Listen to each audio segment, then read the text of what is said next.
trying to let them know what's up, and that's it. But respectfully, respectfully, right? I don't want to ignore people either. So it's like,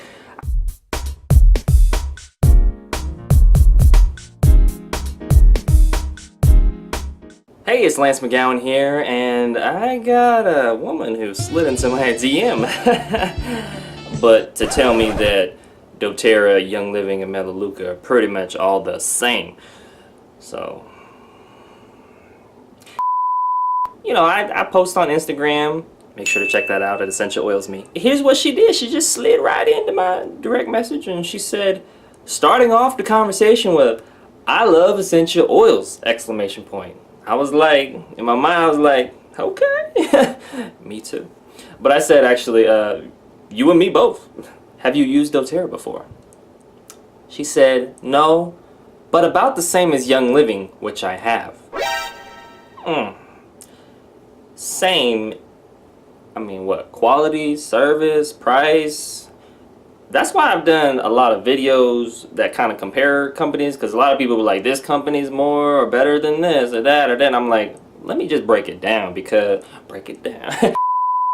because I think people make these generalizations without really looking into stuff, or they make a statement that's, you know, mostly true or half true, and I'm just like, well, let me do my own research. And then I'm like, I can't keep this research to myself. Let's share it with the peoples on YouTube.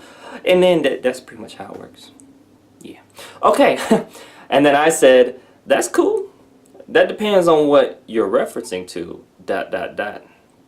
She said then, doTERRA, there's actually two separate words, D-O and then Terra, which stands for gift of the earth, by the way. So, the more you know. And if you already knew that, then you're amazing. Okay, continuing on what she said, doTERRA is an offshoot of Young Living, ... They have virtually the same thing. She's basically saying they're pretty much the same company. Okay. So, okay. And I'm like, there's differences. There's differences. She followed up with, that's why I like Melaleuca, because they use essential oils in their products.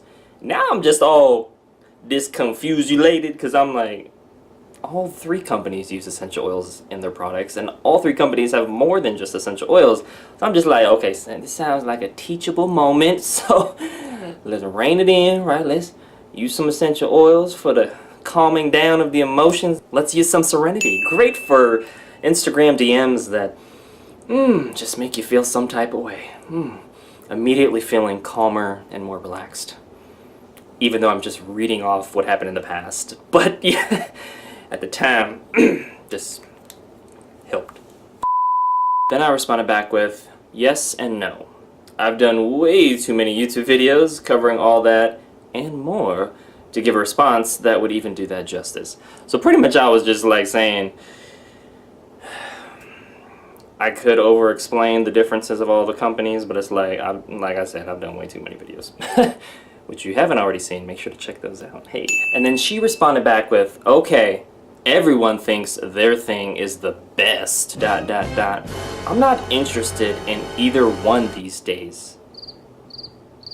Okay. I then responded back with, best is relative. Keeping it real. Just keeping it real. And I've learned that there's pros and cons to all essential oil companies. And that's the truth.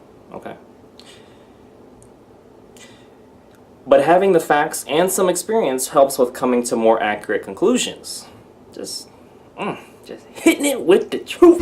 I'm not trying to prove myself or nothing. I'm not trying to even be right. I'm just trying to keep it real. And that is, again, and anyway, she responded back with saying, great. And that was it. And I was just like, at the end of that, I was just like, I'm done with the conversation. But what's the lesson learned? You may be asking, Lance, what's the lesson learned? Well, people are going to believe what they want to believe. Beliefs, okay, is kind of the foundations, drive your decisions, and your decisions drive your results. So her belief is that they're pretty much all the same, right? And Melaleuca uses essential oils in their products. So, and so does doTERRA, so does Young Living. So it sounds like, you know, she has some beliefs that have some opportunity for improvement, specifically on the fact-based side. And she could probably use watching some of my videos to kind of help her out with that. But anyways, This is why it's important to be open-minded and objective. And that's really hard, you may be saying, Lance, because I have my beliefs and they're for or against a certain company or an industry, like an MLM industry.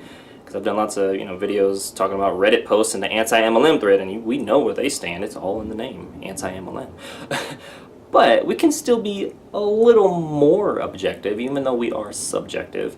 And I believe it's so important to have an open mind. And at the end of the day, like I said, people are going to believe what they want to believe. I'm still going to be for the MLM industry, specifically authentic network marketing that focuses on teaching and sharing and powerful products, not recruiting and selling and leading with the business opportunity. I'm not a big fan of the traditional network marketing industry, and I've been approached by numerous people on that side, which is a teachable moment now for me, because I have to be able to have the skill set and the level of communication and respect to let them know where I stand, and it's a whole process. I've gotten better at it over time, and I just keep it real with people, and I don't really care if they like or agree with me on where I stand. I'm just trying to let them know what's up, and that's it. But respectfully, respectfully, right? I don't want to ignore people either. So it's like, I try, golden rule, treat people the way you want to be treated, and that's basically it. But anyways, this woman, sometimes people just, I think she wanted to conversate and just, give a little piece of her mind, but at the same time I was pre-qualifying her because I was really trying to understand what's up. Like, are you just wanting to talk? Are you wanting to purchase something? You want to learn something new? It's so important to pre-qualify. I don't ever assume, because I don't know. Like, I'm just trying to have a conversation. But at the same time, she just started going down a road where I was like, you know what? You're just going to have to go over there and believe that, because I'm not here to put, it's not a tug of war of a belief system here. I clearly know where you stand. I disagree with that. But I'm going to keep it moving. And that's how I do things, and it helps me keep my sanity, right? We move towards people that move towards us. When they don't move towards us, we talk to the next person, and I definitely will be talking to the next person. So, because they'll probably slide into my DM, or I'll meet them in person, or they'll email me, or text me, or call me, or something like that. So it's cool. Should she come around, the door's always open. No, I try not to close doors. I just don't push people through it. You feel me? Okay, that's it. Well, that's it for today's video. Thank you so much for watching. Make sure to hit the like button if you did, maybe gain some more perspective, or if there's a better way to handle it, let me know as well in the comment section. Hit subscribe for future video updates if you haven't already done so, and most importantly, check out some of those links in the description below so you can continue to get your learn on with some of my other videos, and I will see you in the next video.